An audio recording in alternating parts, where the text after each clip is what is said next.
أعوذ بالله من الشيطان الرجيم.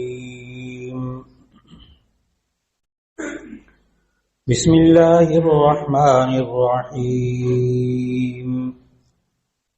قال لهم موسى ألقوا ما أنتم ملقون فألقوا حبالهم وعصيهم وقالوا بعزة فرعون إنا لنحن الغالبون فألقى موسى عصاه فإذا هي تلقف ما يأفكون فألقي السحرة ساجدين قالوا آمنا برب العالمين رب موسى وهارون قال آمنتم له قبل أن آذن لكم إنه لكبيركم الذي علمكم السحر فلسوف تعلمون لأقطعن أيديكم وأرجلكم من خلاف ولأصلبنكم أجمعين قالوا لا ضير إنا إلى ربنا منقلبون صدق اللہ العظیم. اللہ رب العزت نے 19ویں پارے میں سورہ شعراء کی آیت نمبر 53 سے آیت نمبر 50 تک کی تلاوت کی توفیق عطا فرمائی. اللہ رب العزت نے ان آیات میں فرمایا قال لهم موسیٰ القوا ما انتم ملقون. ان لوگوں کو موسیٰ علیہ السلام نے کہا، ان جادوگروں کو، القوا تم ڈال دو، ما انتم ملقون جو تم ڈالنا چاہتے ہو. فالقوا حبالهم تو ان لوگوں نے، ان جادوگروں نے اپنی رسیوں کو ڈالا، وعصیہم اور اپنی لاٹھیوں کو ڈالا، وقالوا اور ان جادوگروں نے کہا، بعزت فرعون فرعون کی عزت کی قسم، انا لنحن الغالبون بے شک البتہ ہم ہی غالب ہوں گے. فالقى موسیٰ عصاہ تو موسیٰ علیہ السلام نے اپنی لاٹھی کو ڈال دیا، فاذا هي تلقف ما يأفكون تو اچانک اس لاٹھی نے جو سانپ بن گئی تھی اس نے نگل لیا ما یأفکون جو انہوں نے سانپ بنائے تھے دھوکہ دے کر. فألقی السحرۃ ساجدین تو اس تمام جادوگر سجدے میں گر پڑے. قالوا وہ جادوگر کہنے لگے، آمنا برب العالمین ہم ایمان لائے رب العالمین پر، تمام جہانوں کے رب پر، رب موسیٰ و ہارون موسیٰ اور ہارون کے رب پر ایمان لائے. قال آمنتم له قبل ان آذن لكم فرعون نے ان کو کہا تم ایمان لے آئے ہو اس موسیٰ کے لیے قبل ان آذن لكم اس سے پہلے کہ میں تمہیں کوئی حکم دیتا. انه لکبیرکم الذی علمکم السحر بے شک یہی البتہ تمہارا بڑا ہے جس نے تمہیں جادو سکھایا ہے. فلسوف تعلمون عن قریب تمہیں پتہ چل جائے گا. لأقطعن ایدیکم میں ضرور بضرور تمہارے ہاتھ کاٹوں گا. فرعون نے ان جادوگروں کو کہا لأقطعن ایدیکم میں ضرور بضرور تمہارے ہاتھ کاٹوں گا، وارجلکم اور تمہارے پاؤں کاٹوں گا، من خلاف رخ بدل کر، ولأصلبنکم اور میں ضرور بضرور تمہیں سولی چڑھاؤں گا، اجمعین سب کے سب. قالوا ان سب جادوگروں نے کہا لا ضیر کوئی فرق نہیں پڑتا، کوئی نقصان نہیں پہنچتا، انا الی ربنا منقلبون بے شک ہم اپنے رب کی طرف پلٹنے والے ہیں. اور پھر یہاں ان آیات میں اللہ رب العزت نے جو حالات بتائے کہ کس طرح یہ موسیٰ اور ہارون علیہ السلام یہ فرعون کے پاس جاتے ہیں، دین کی دعوت دیتے ہیں، موسیٰ علیہ السلام اپنے معجزات بھی ان کو دکھاتے ہیں. وہ سب جادوگروں کو ایک مقررہ وقت پہ فرعون جمع کر لیتا ہے اور پھر مقابلہ شروع ہوا. قال لهم موسیٰ القوا ما انتم ملقون. سورہ اعراف کے اندر اس بات کی اور تفصیل موجود ہے. یہاں تو یہ ہے کہ موسیٰ علیہ السلام نے کہا تم ڈالو جو تم ڈالتے ہو، جادوگروں کو کہا. اور سورہ اعراف میں اس کی تفصیل موجود ہے کہ جادوگروں نے یہ کہا کہ اے موسیٰ تم پہلے ڈالو گے یا ہم پہلے ڈالیں گے؟ تم پہلے اپنا کارنامہ دکھاؤ گے یا ہم دکھائیں گے؟ تو موسیٰ علیہ السلام نے کہا تم ہی دکھاؤ، اس لیے کہ موسیٰ علیہ السلام خود اپنی لاٹھی کا کارنامہ اس سے پہلے دکھا چکے تھے موسیٰ کے فرعون کے سامنے۔ موسیٰ علیہ السلام وہ لاٹھی نکالی اور وہ سانپ بن گئے، فرعون نے پہلے دیکھ لیا تھا۔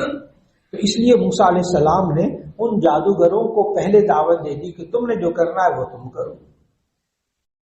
فَأَلْقَوْا حِبَالَهُمْ وَعِصِيَّهُمْ، تو انہوں نے وہ اپنی رسیاں اور اپنی لاٹھیاں ڈال دی۔ وَقَالُوا بِعِزَّةِ فِرْعَوْنَ إِنَّا لَنَحْنُ الْغَالِبُونَ، تو ان سارے جادوگروں نے اپنے جادو کے زور سے، یہاں وہ لاٹھیاں سانپ بن گئی اور وہ رسیاں سانپ بن گئی۔ اصل میں جادو جو ہے اگر آپ اس کا مطالعہ کرنا چاہیں قرآن مجید کے اندر تو سورۃ البقرہ میں جہاں ہاروت اور ماروت کا واقعہ ہے، اگر آپ اس کو پورا پڑھیں قرآن مجید کی آیات میں اور ترجمہ پڑھیں تو اس سے جادو کی حقیقت سمجھ میں آتی ہے۔ کہ سلیمان علیہ السلام کے دور میں بھی جادوگروں کا بڑا زور تھا۔ آج کل لوگ یہ بہت سوال کرتے ہیں، ایک سوال تو یہ کرتے ہیں کہ کیا جادو کی کوئی حقیقت ہے؟ دوسرا سوال یہ کرتے ہیں کہ کیا جادو اثر کرتا ہے؟ تیسرا سوال لوگ یہ کرتے ہیں کہ یہ کیسے ہو سکتا ہے کہ جو کام اللہ کے کرنے کے ہیں وہ انسان جادو کے ذریعے کرتا ہو؟ اور پھر اہم ترین سوال لوگوں کا یہ ہوتا ہے کیا جادو کا کوئی توڑ ہے؟ یہ بڑے اہم ترین سوالات ہیں جن کو موسیٰ علیہ السلام والے واقعے، اس طرح وہ موسیٰ علیہ السلام نے لاٹھی ڈالی تو وہ سانپ کو نگل گیا غلام، اس سارے کو سمجھنے کے لیے جب ہم وہاں پڑھتے ہیں کہ سورہ بقرہ کے اندر پہلا پارہ اور اس کا دوسرا جب آدھا شروع ہوتا ہے اس کا دوسرا رکوع، وما انزل على الملكين ببابل هاروت وماروت وما يعلمان من احد حتى يقولا انما نحن فتنة فلا تكفر، کہ اللہ تعالیٰ کہتے ہیں ہم نے ہاروت اور ماروت دو فرشتوں کو اتارا جادو سکھا کر۔ یہاں پہنچ کر علماء مفسرین لکھتے ہیں کہ جادو بھی اللہ کی ایک مخلوق ہے، جس طرح اور چیزیں مخلوق ہیں، جیسے آگ مخلوق ہے، آگ کا کام ہے جلانا، آگ کا کام ہے تباہی پھیرنا، اس سے انسان فائدہ بھی اٹھاتا ہے۔ اللہ چاہے تو اس آگ کے اندر اثر رکھے، اللہ چاہے اس آگ کے اندر سے اثر کو ختم کرتے، جیسے ابراہیم علیہ السلام کے لیے آگ کے اثر کو ختم کر دیے۔ مفسرین یہ مثال دے کر پھر سمجھاتے ہیں کہ جادو اللہ کی ایک مخلوق ہے، اللہ چاہے تو اس کے اندر اثر پیدا کرے، اللہ چاہے تو نہ اثر پیدا کرے۔ انسان اس مخلوق کو استعمال کرتا ہے، یعنی جادو کو استعمال کرتا ہے، اور اس جادو کے اندر اثر بھی اللہ کے حکم سے پیدا ہوتا ہے۔ اللہ چاہے تو اس کے اندر سے اثر کو اٹھا لے۔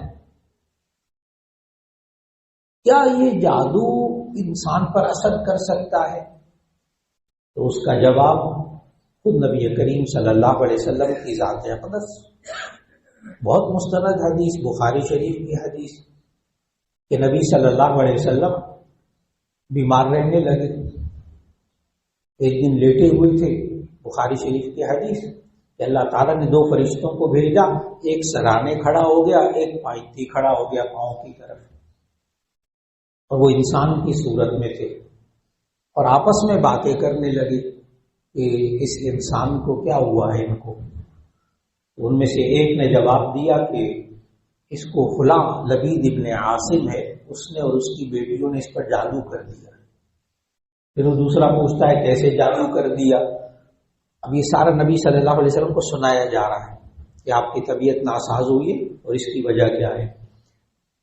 اس نے کہا کہ وہ کس طرح کیا اس نے جادو، اور انہوں نے اس شخص کے بالوں کو لیا ہے اور اس میں دھاگا بنا کر اس کی 11 گرہیں لگا کر ایک کنگھی میں پرو کر ایک کنگھی میں لپیٹ کر اس کو فلاں کنویں کی منڈیر کے نیچے رکھ دیا ہے. نچلی منڈیر جہاں پانی ہوتا ہے وہاں منڈیر میں اس کے نیچے دبا کر رکھا گیا ہے. یہ بخاری شریف کی حدیث ہے کہ وہ دونوں آپس میں باتیں کرتے ہیں. نبی صلی اللہ علیہ وسلم نے وہ کنگھی نکلوائی. اب آپ معارف القرآن اور دوسری تفاسیر اٹھا کر دیکھیے، سورۃ الفلق اور سورۃ الناس کی تفسیر میں یہ روایت وہاں لکھی ہے مفسرین نے. سورۃ الفلق اور سورۃ الناس کی تفسیر میں لکھی ہوئی یہ والی پوری روایت کہ کس طرح نبی صلی اللہ علیہ وسلم نے پھر اسی کنویں پہ صحابہ کو بھیجا اور اس کنگھی کو نکلوایا، اور نکلوانے کے بعد پھر اللہ تعالیٰ نے یہ 2 صورتیں نازل کی، سورۃ الفلق اور سورۃ الناس. ایک سورت کے اندر 5 آیتیں ہیں اور دوسری سورت کے اندر 6 آیتیں ہیں. 5 اور 6 11.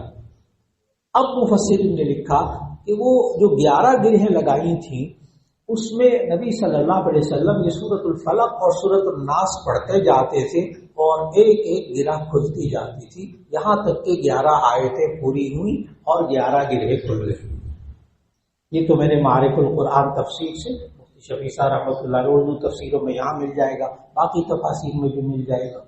یہ والا پورا واقعہ میں نے بہت مختصر کر کے عرض کر دیا. اب ایک چھوٹا سا سوال ہے، اللہ چاہتا تو اپنے نبی صلی اللہ علیہ وسلم کو جادو کا اثر ہونے ہی نہ دیتا، اللہ حفاظت کر دے گا. لیکن اگر نبی صلی اللہ علیہ وسلم پر جادو کا اثر نہ ہوتا تو یہ 2 صورتیں نازل نہ ہوتی. امت کو کیسے تعلیم ہوتی، امت کو اللہ کیسے سکھاتا کہ دیکھو اگر تم پر اس طرح کوئی جادو کر دے تو اس کا توڑ کیا ہوگا. آخری نبی حضرت محمد رسول اللہ صلی اللہ علیہ وسلم کی ذات اقدس کو یہ کئی موقعوں پر ایسا ہوتا ہے، کئی موقعوں پر ایک اس سے ہٹ کر بات کو لے جانا چاہتا ہوں. اللہ چاہتا تو نبی صلی اللہ علیہ وسلم کی کوئی نماز قضا نہ ہوتی، لیکن اللہ نے ہر چیز میں نبی صلی اللہ علیہ وسلم کو کامل اکمل مکمل بنایا ہے. ایک بندہ ایسا ہو جس کی ساری زندگی کبھی نماز نہ قضا ہوئی، کمال ہے نا، کمال ہے نا. لیکن غزوہ خندق میں، غزوہ احزاب میں نبی صلی اللہ علیہ وسلم کی کبھی 1 نماز قضا ہوئی، کبھی 2 نمازیں قضا ہوئی. غزوہ خندق میں 22 دن تک خندق کو کھودا گیا اور 23 دن تک اس کے بعد محاصرہ رہا ہے کفار کا. کبھی 1 نماز قضا ہوئی، کبھی 2 نمازیں قضا ہوئی، کبھی 3 نمازیں قضا ہوئی. جامع ترمذی کی حدیث کہ نبی صلی اللہ علیہ وسلم کی 3 نمازیں قضا ہوئی، ظہر بھی، عصر بھی، مغرب بھی، اور پھر ان تینوں نمازوں کو عشاء کے وقت میں پڑھا. پہلے ظہر کی نماز، پھر عصر کی نماز، پھر مغرب کی نماز، پھر عشاء کی نماز. 3 نمازوں کو قضا پڑھا. اللہ چاہتا تو آخری نبی حضرت محمد صلی اللہ علیہ وسلم کو جہاں اتنے کمالات دیے وہاں یہ بھی کمال دیتے کہ ان کی کوئی نماز قضا ہی نہ ہو. لیکن پھر امت کو کیسے سمجھاتے کہ اگر تمہاری نمازیں رہ جاتی تو تم قضا کیسے کرو؟ امت کو بھی تو سکھانا تھا. اور ایک مثال ہے، اللہ چاہتا تو آخری نبی صلی اللہ علیہ وسلم کو کبھی کوئی زندگی میں دکھ پہنچتا ہی نہ ان کے سامنے ان کی بیوی کا انتقال ہوتا، حضرت خدیجہ رضی اللہ عنہ، نہ ان کی بیوی کا انتقال ہوتا، نہ ان کے بیٹوں کا، نبی صلی اللہ علیہ وسلم کے بیٹوں کا انتقال ان کی گود میں ہوتا. حضرت ابراہیم علیہ السلام کی سانسیں آخری حضرت نبی صلی اللہ علیہ وسلم کی گود میں. اللہ چاہتا تو نبی صلی اللہ علیہ وسلم کا دندان مبارک شہید نہ ہوتا غزوے میں. اللہ چاہتا تو طائف کے میدان میں لوگ پتھر مارتے، نبی صلی اللہ علیہ وسلم کے پاؤں مبارک لہو لہان ہو گئے، ایسا نہ ہوتا. اگر اللہ چاہتا تو غزوے میں خندق کھودتے ہوئے صحابہ اپنے پیٹ پہ سے کپڑا اٹھا کر دکھانے لگے کہ جی دیکھیں ہمیں بھوک کی وجہ سے ہم نے پتھر باندھا ہوا ایک ایک. تو نبی صلی اللہ علیہ وسلم نے بھی اپنا کرتا مبارک اٹھا کر دکھا دیا، وہاں 2 پتھر باندھے. بہت مستند احادیث. امت کو سمجھایا کہ اگر تم پر یہ حالات آئیں تو کیا کرنا ہے. ایک بات تو یہ کہ جادو کی حقیقت، اور پھر ساتھ ہی میں نے عرض کر دیا اس کا توڑ کیا ہے. کبھی بھی جادو ہو جائے بالفرض، تو کہہ بھی دے کہ جادو ہو گیا. جادو کی 2 صورتیں. ایک صورت تو یہ کہ کسی چیز کی ماہیت کو بدل دینا، حقیقت کو بدل کر پیش کرنا، اور ایک یہ ہے کہ دوسروں کی آنکھوں میں دھول جھونک دینا، اس کے تخیل کو تبدیل کر دینا. دونوں جادو کی صورتیں موجود. اگلی بات ہاروت اور ماروت کے واقعے میں اللہ تعالیٰ نے بتایا. یہ جادوگر اس وقت کے دور کے لوگ کیوں سیکھتے تھے یہ جادو؟ کیا مصیبت ہے؟ وہاں اللہ تعالیٰ نے ہاروت اور ماروت کے واقعے میں بتایا فَيَتَعَلَّمُونَ مِنْهُمَا مَا يُفَرِّقُونَ بِهِ بَيْنَ الْمَرْءِ وَزَوْجِهِ. وہ سیکھتے تھے ان 2 جادوگروں سے وہ بات کہ جس کے ذریعے میاں بیوی میں جدائی ڈالو. یہ میاں بیوی خوش کیوں رہتے ہیں؟ تباہ کرو. جیسے بہت سے حضرات ہوتے ہیں بیچارے، صبح صبح جا کے دکان کھولتے، دکان کے بعد ماش کی دال گری ہوئی ہوتی، کبھی مونگ کی دال گری ہوتی، کبھی کالے مسر گرے ہوتے. کبھی وہ بیچارے گھر سے نکلتے تو بکرے کی سیری پڑی ہوتی. ابھی تازہ تازہ نیا گھر بنایا ہوتا ہے، صبح صبح وہاں کالی ہانڈی پڑی ہوئی ہوتی. اور تو اس وقت بڑا دل لرز جاتا ہے. کسی نے رشتہ مانگا بیٹی کا، نہیں دیا. صبح اٹھتے تو جناب وہ بیٹی کے سارے کپڑے کترے ہوئے ہوتے، کٹے ہوئے ہوتے. ہمارا معاشرہ بیٹی کا رشتہ مانگا نہیں دیا، کوئی اور بات ہوگی ایسی، وہ جناب دیواروں پہ چھینکے خون کے. اب آپ انکار تو نہیں کر سکتے، ہو رہا معاشرے میں ہو رہا ہے. اور ایسی صورت کے اندر یہ جس بندے پہ بیتتی ہے نا، اللہ معاف کرے اس کی کیا ذہنی کیفیت ہو جاتی ہے. پھر وہ لوگ جب ان کو پتہ چلتا ہے جادو ہوا ہے تو پھر وہ لوگ بھاگتے ہیں مختلف اطراف میں. اس وقت احتیاط کرنی چاہیے. دیکھیں، جانی نقصان ہوا، مالی نقصان ہوا، لیکن ابھی ایک چیز باقی ہے اور وہ ہے ایمان. اگر یہ بندہ بالفرض کبھی حالات گھر میں جادو وغیرہ کے ہو جائیں، کبھی بھی سفلی عملیات اور جادوگروں کے پاس جا کر اس کا توڑ ہرگز نہ کروائے، اس وقت بھی نہ کروائے. کیوں؟ ابھی جانی نقصان ہوا ہے، مالی نقصان ہوا ہے. ایک دولت آپ کے پاس ایمان کی موجود ہے، جادوگروں کے پاس جا کر سفلی عملیات ٹوٹلی کرنے والوں کے پاس جا کر یہ ایمان کی دولت بھی تباہ ہو جائے گی. یہ جو میں نے عرض کیا نا ایمان کی دولت تباہ ہو جائے گی، یہ صرف جذباتی بات نہیں ہے، یہ قرآن مجید کے الفاظ سے ثابت ہے. وہی ہاروت ماروت والے واقعے. وما انزل، الفاظ دیکھیے گا، وما انزل علی الملکین ببابل ہاروت وماروت وما يعلمان من احد حتى يقولا انما نحن فتنة فلا تکفر. وہ سیکھتے تھے ان سے وہ باتیں، اور وہ فرشتے کہتے تھے، فرشتے خود کہتے تھے، وہ دونوں ہاروت اور ماروت، حتی یقولا انما نحن فتنة فلا تکفر، ہم فتنہ ہے، آزمائش ہیں، فلا تکفر، تم کفر مت اختیار کرو. سکھانے سے پہلے آگاہ بھی کرتے تھے. یہ فلا تکفر کے تحت تمام مفسرین نے لکھا ہے کہ جادو کرنا بھی کفر ہے اور جادو کروانا بھی کفر ہے. جادو کرنے والا بھی کافر ہوتا ہے، جادو کروانے والا بھی کافر ہوتا ہے. اس لیے کہ جب آپ میں سے کوئی گہرا مطالعہ رکھتا ہو جادو کے بارے میں تو بہت اچھی طرح ذہن میں رکھیے گا، پہلے اپنے ایمان کو ختم کرنا پڑتا ہے، پھر اس کے بعد یہ جادو کرے گا تو اس کا اثر ہوگا. ایسے کفریہ کلمات کہنے پڑتے ہیں، اس کے بعد اس کے بغیر وہ جادو اثر کرتا ہی نہیں. اس لیے یہاں فلا تکفر کے تحت مفسرین نے لکھا کہ جادو کرنے والا بھی کافر ہوتا ہے، کروانے والا بھی کافر ہوتا ہے. اس لیے کسی پر جادو کا اثر ہو جائے تو تب بھی اس کو جادوگروں کے پاس اور ٹوٹکے والوں کے پاس، سحری عملیات والوں کے پاس نہیں جانا چاہیے. میں نے پھر عرض کیا کہ ابھی صرف جان کا نقصان ہوا ہے، مال کا نقصان ہوا ہے، اور کہیں ایمان کا نقصان نہ ہو جائے. پھر کیا کرنا چاہیے؟ سورۃ الفلق اور سورۃ الناس، سورۃ الفلق اور سورۃ الناس تلاوت کیجیے. دیکھیے آخری نبی حضرت محمد رسول اللہ صلی اللہ علیہ وسلم، اللہ چاہتا صاحب قرآن ان پر کوئی تکلیف ہی نہ آتی. کیا ان کو بھی دم کی ضرورت تھی؟ کیا ان کو بھی دم کی ضرورت تھی؟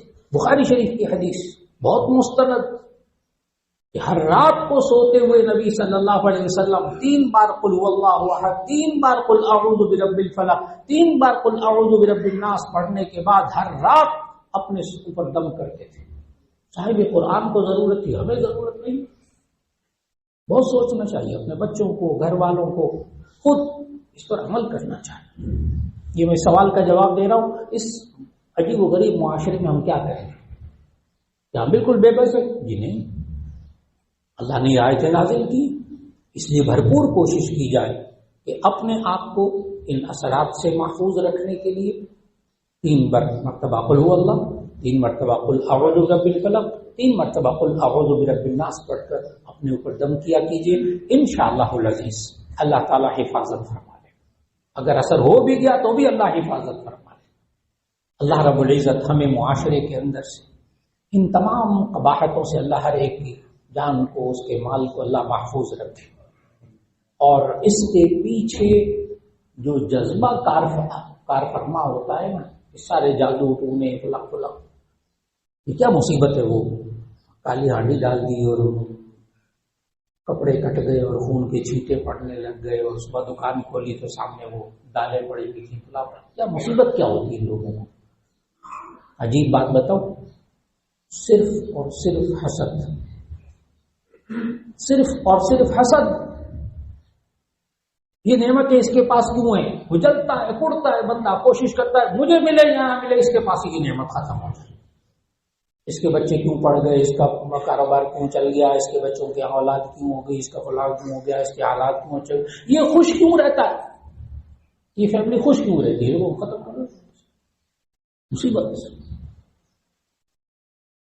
اور یہی جذبہ، اس لیے عرض کر رہا ہوں یہ بات تھوڑی سی طویل کر کے کہ تاکہ آپ کو تھوڑا سا حوصلہ ہو تھوڑا سا، اس کے پیچھے ہوتا کیا ہے، کرتے کیوں، مصیبت کیا ہے. آپ کو یاد ہے وہ خیبر کے اندر ایک یہودی خاتون تھی زینب، اس نے نبی صلی اللہ علیہ وسلم، یہ بھی صحابہ کی حدیث سنانے لگا، تو وہ زینب نامی خاتون نے، یہودیہ نے، اس کو پتا چل گیا نبی صلی اللہ علیہ وسلم کو نا دستی کا گوشت بڑا پسند ہے، دستی کا گوشت بڑا پسند ہے. اس نے وہ دستی کا گوشت، یعنی بکرے کا اگلا حصہ نہ پاؤں، اس کو دستی کے گوشت کو روسٹ کروائے، اور روسٹ کروا کے اس میں زہر ملا کر نبی صلی اللہ علیہ وسلم کو دیا. بہت مستند حدیث بتا رہا ہوں. اور آپ کے ذہن میں ہے کہ پھر وہ نبی صلی اللہ علیہ وسلم گوشت کھانے لگے تو اللہ تعالیٰ نے بذریعہ وحی بتایا کہ اس کے اندر زہر ملایا، آپ نہ کھائیں. وہ عورت پکڑی گئی، اس کو پکڑ کر لایا گیا. صحابہ نے بھی پوچھا، آپ کو تمہیں کبھی نبی صلی اللہ علیہ وسلم کو تکلیف پہنچائی، کیوں کیا ایسا گندا کام؟ اللہ تعالیٰ کے آخری نبی حضرت محمد صلی اللہ علیہ وسلم کو تم نے کیوں مارنا کیوں چاہا زہر دے کر؟ اس کا جواب سننے والا ہے اس خاتون کا. کہنے لگی کہ میں اس پر حسد کرتی تھی کہ ان کے فالوور زیادہ کیوں ہیں، ان کے لوگ ایمان لانے والے زیادہ کیوں ہیں. ختم کرو. پیچھے کیا؟ حسد. ان کے ماننے والے زیادہ کیوں ہیں، ان کو زہر دو، ان پر جادو کرو. لوگ آج کسی کے کاروبار کو بڑھتا ہوا نہیں دیکھ سکتے، کسی کو خوش نہیں دیکھ سکتے، کسی فیملی کو خوش نہیں دیکھ سکتے. میاں بیوی خوش ہوتے، کچھ سمجھ میں نہیں آتا. بس اوقات لوگ آتے ہیں کہتے ہیں مولانا پتہ نہیں کیا ہو گیا، ہمیں نظر لگ گئی. نظر بھی لگتی، لیکن پتہ نہیں کیا ہو گیا. ہمارے اچھے خاصے میاں بیوی آپس میں بلا وجہ لڑائیاں ہوتی ہیں. جب کبھی ایسے حالات ہوں کہ کچھ وجہ سمجھ میں نہ آئے، فوراً قل اعوذ برب الفلق، قل اعوذ برب الناس پڑھ کر دم کرنا شروع کیجیے. وہ جو جادو ٹونے کا خالق ہے، مخلوق ہے، جادو مخلوق ہے. اللہ چاہے اس میں سے اثر ڈال دے، اللہ چاہے اس میں سے اثر ختم کر دے۔ اللہ رب العزت ہم سب کو ان تمام حسد سے بچائے، حسد کے اثرات سے محفوظ فرمائے۔ الحمدللہ رب العالمین۔ اللهم صل على سيدنا ومولانا محمد وعلى آل سيدنا ومولانا محمد مبارک وسلم۔ یا اللہ ہم سب کے ایمان کی حفاظت فرما، ہمارے اخلاق کی حفاظت فرما۔ یا اللہ جو معاشرے میں لوگ تکلیف ایک دوسرے کو پہنچاتے ہیں، یا اللہ ان کو ہدایت نصیب فرما۔ یا اللہ تو قادر مطلق ہے، قادر مطلق ہے، ہم سب کو حسد کے شر سے محفوظ فرما۔ یا اللہ ہمارے بچے بچیوں کاروبار سب کی حفاظت فرما، اور یا اللہ ہم سے جو گناہ ہو جائے اس کی خوب معافی مانگنے کی توفیق عطا فرما۔ ہمیں قرآن حکیم کی تلاوت کی توفیق عطا فرما، اس کو پڑھنے کی توفیق عطا فرما، اس کو سمجھنے کی توفیق عطا فرما۔ یا اللہ جو ان جادو وغیرہ ٹونے کے اثرات میں مبتلا ہو جاتے ہیں، اللہ غیب سے ان کی حفاظت فرما، غیب سے ان کو شفا عطا فرما۔ یا اللہ تمام پریشانیوں کو یا اللہ دور فرما۔ یا اللہ جو رزق کی تنگی میں مبتلا ہے ان کو حلال کشادہ رزق عطا فرما، جو بے اولاد ہیں ان کو نیک اولاد عطا فرما۔ یا اللہ جن کو تو نے اولاد عطا فرمائی ان کو ماں باپ کی آنکھوں کی ٹھنڈک بنا۔ یا اللہ ہم سب کے بچوں اور بچیوں کے نصیب اچھے فرما۔ یا اللہ سب کے نصیب اچھے فرما۔ یا اللہ سب کے جان مال عزت و آبرو کی حفاظت فرما۔ یا اللہ ہم سب کی دعاؤں کو قبول فرما۔ وصلی اللہ تعالی علی خیر خلقہ محمد وآلہ واصحابہ اجمعین برحمتک یا ارحم الراحمین۔ اعوذ باللہ من الشیطان الرجیم۔